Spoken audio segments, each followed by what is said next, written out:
Bonjour à tous et bienvenue dans cette vidéo consacrée à la console PC Aya Neo 2. Après vous avoir vanté les mérites de l'architecture Zen 3 Plus d'AMD, et plus spécialement son processeur Ryzen 7 6800U, en voici une application concrète au travers de cette console de tous les superlatifs. Dans cette vidéo test, faisons le tour des caractéristiques de la machine, de sa puissance dans les jeux, et de son positionnement sur le marché du jeu vidéo.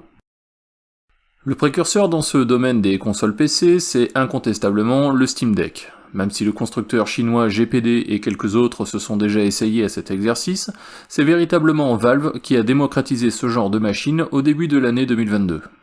Basé sur un processeur AMD personnalisé sous architecture Zen 2 Quadricœur, le Steam Deck reçoit un GPU RDNA 2 assez performant.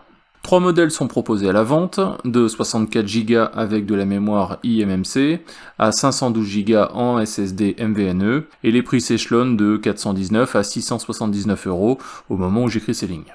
Beaucoup d'éditeurs ont joué le jeu dès la sortie de la console, et bon nombre de titres sont maintenant compatibles.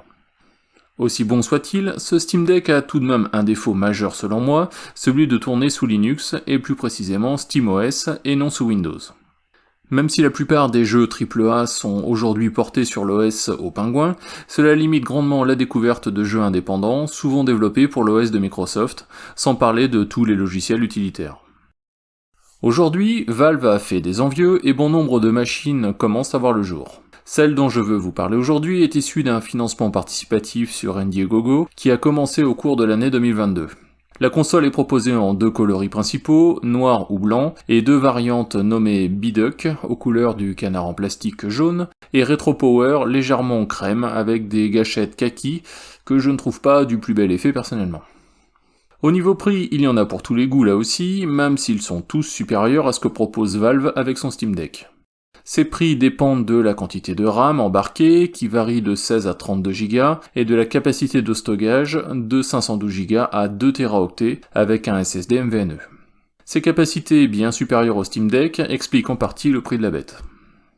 La version 16 Go de RAM avec 512 Go de stockage débute à 999 $ au prix Indiegogo, encore disponible actuellement. Le prix public sera ensuite 100 $ plus cher lorsque le financement participatif sera complètement clos. La version testée dans cette vidéo est celle-ci, dotée de 16 Go de RAM et de 1 Tera de disque.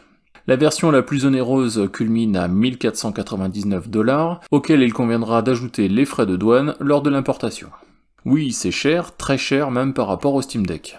La version Biduck n'existe qu'en 16 Go de RAM avec 1 Tera de disque pour 50 $ de plus. Quant à la version Retro Power, elle est facturée elle aussi 50 $ de plus que la version la plus haut de gamme, soit presque 1500 € avec les taxes, ça pique fort. A noter qu'il existe une version moins onéreuse nommée Geek, disponible en 2 couleurs, Fantasy Black et Crystal Purple. Facturée environ 100 à 150 $ de moins, ces versions font une concession de taille au niveau de l'écran, qui passe d'une résolution de 1200p à 800p seulement, avec l'apparition d'un bezel noir autour de l'écran. Les versions classiques sont borderless, ce qui est bien plus esthétique. Du côté des caractéristiques techniques, cette console embarque donc le fameux processeur AMD Ryzen 7 6800U.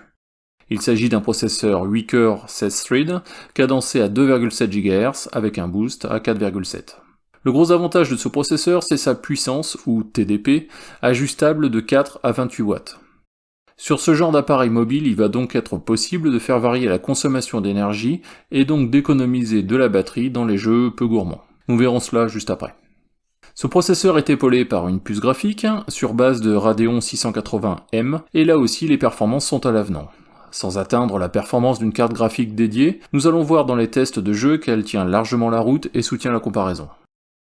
Les autres spécifications matérielles sont à l'avenant, avec une batterie de 50,25 Wh, des joysticks à effet Hall, qui évitent les problèmes de drift et de dead zone flou, un moteur de vibration de chaque côté de la console, et le support des GPU externes notamment. L'écran de 7 pouces est la pièce maîtresse de cette console.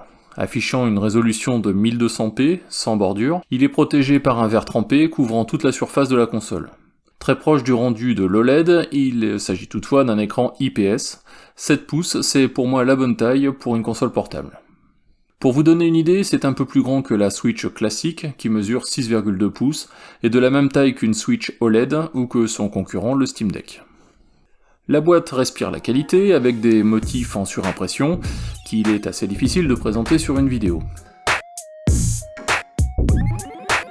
Au-delà des classiques guides de démarrage rapide et du manuel d'utilisation de la console, la boîte contient un guide de démontage ainsi que tout le matériel nécessaire. C'est bien vu dans le cas du remplacement du disque dur par exemple. Ensuite, la console trône en bonne place, au milieu de mousse de protection, nous allons en faire le tour juste après, mais la première prise en main inspire confiance quant à la solidité de la bête. Enfin, le dernier niveau de l'emballage contient l'adaptateur secteur et la plupart des embouts internationaux, un câble USB-C de charge, 2 adaptateurs USB-C vers USB plein format, et, plus surprenant donc, un kit permettant de remplacer les côtés de la console en cas où ceux-ci seraient abîmés après le démontage. Le manuel donne d'ailleurs la documentation complète pour changer le disque MVNE si besoin. Au niveau connectique sur la partie basse, on trouve un connecteur USB-C, un emplacement pour la carte microSD, un port jack 3.5 audio, le microphone, ainsi que les 2 haut-parleurs de la machine. Sur les côtés figurent les fameux caches nécessaires au démontage, dont 2 exemplaires neufs se trouvent dans la boîte. Les gâchettes ont une course assez importante qui devrait faire merveille dans les jeux exploitant ces boutons analogiques. Sur la partie haute, on retrouve le bouton d'alimentation qui fait office de lecteur d'empreintes digitales, pratique pour déverrouiller la console rapidement. À côté sont situés les 2 boutons de contrôle du volume et 2 ports USB-C, dont un uniquement dédié à la data et l'autre permettant aussi la recharge. Les 2 boutons aux extrémités nommés LC et RC sont 2 boutons programmables via l'interface d'Ayaneo, nous en reparlerons.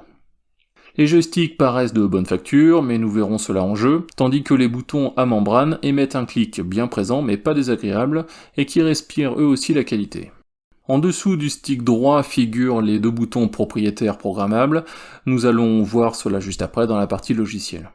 Le D-pad semble lui aussi assez précis, avec des directions bien matérialisées, et 2 boutons en dessous qui sont les touches Select et Start d'un contrôleur Xbox classique.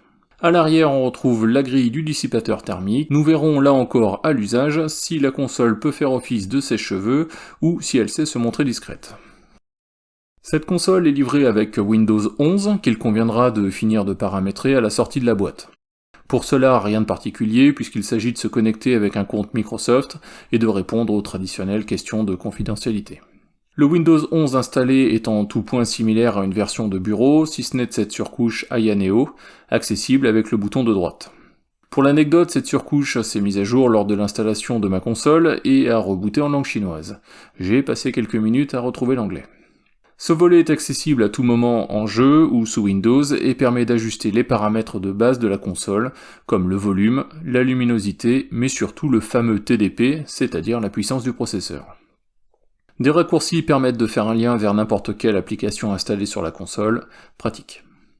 Cette surcouche fait partie d'une suite logicielle plus complète qui fait aussi office de launcher, comme le Steam Deck ou le logiciel Playnite, que je vais d'ailleurs vous présenter dans quelques semaines. Ce launcher peut lui aussi contenir n'importe quelle application de la console. Enfin, l'onglet Assistant permet de configurer tous les aspects de la console, comme le calibrage des joysticks, la couleur des LED qui entourent les sticks, ainsi que le comportement des boutons programmables. Il est aussi possible de changer la position des boutons A, B, X, Y pour coller à la disposition d'une Switch, par exemple, et même de changer la force du moteur de vibration. En ce qui concerne les LED des Switch, je ne suis pas un grand fan de cette fonction qui respire le tuning, mais sachez qu'il y en a pour tous les goûts et qu'il est même possible de gérer l'intensité de la lumière. Notez aussi que ces LED servent de témoins lumineux lors de la recharge de la console ou lorsque la batterie est presque vide. Enfin, la fonction la plus intéressante selon moi de cette suite logicielle, c'est le paramétrage des touches programmables. Étant dépourvu de clavier, il est très pratique de mapper la touche échappe ou la combinaison Alt F4 par exemple. Pour ma part, un clic sur le bouton gauche fait apparaître le clavier virtuel de Windows, et un appui long invoque le gestionnaire de tâches. Un clic sur le bouton droit simule un appui sur la touche échappe, et un appui prolongé simule la combinaison Alt F4. Le bouton en bas à droite peut lui aussi être programmé de la même manière. Dans mon cas, un clic permet de revenir au bureau Windows, c'est le comportement par défaut de cette touche. Enfin, les 2 sticks peuvent être calibrés depuis cette interface, mais là encore la configuration usine est parfaite, je n'y touche pas. Voilà pour cette présentation matérielle et logicielle de la console Aya Neo 2, que je ne manquerai pas de tester sous toutes les coutures lors d'une prochaine vidéo. En attendant que je termine l'installation de tous les jeux et les émulateurs sur la console, n'oubliez pas de vous abonner et de cliquer sur le pouce si vous aimez cette vidéo. Ciao!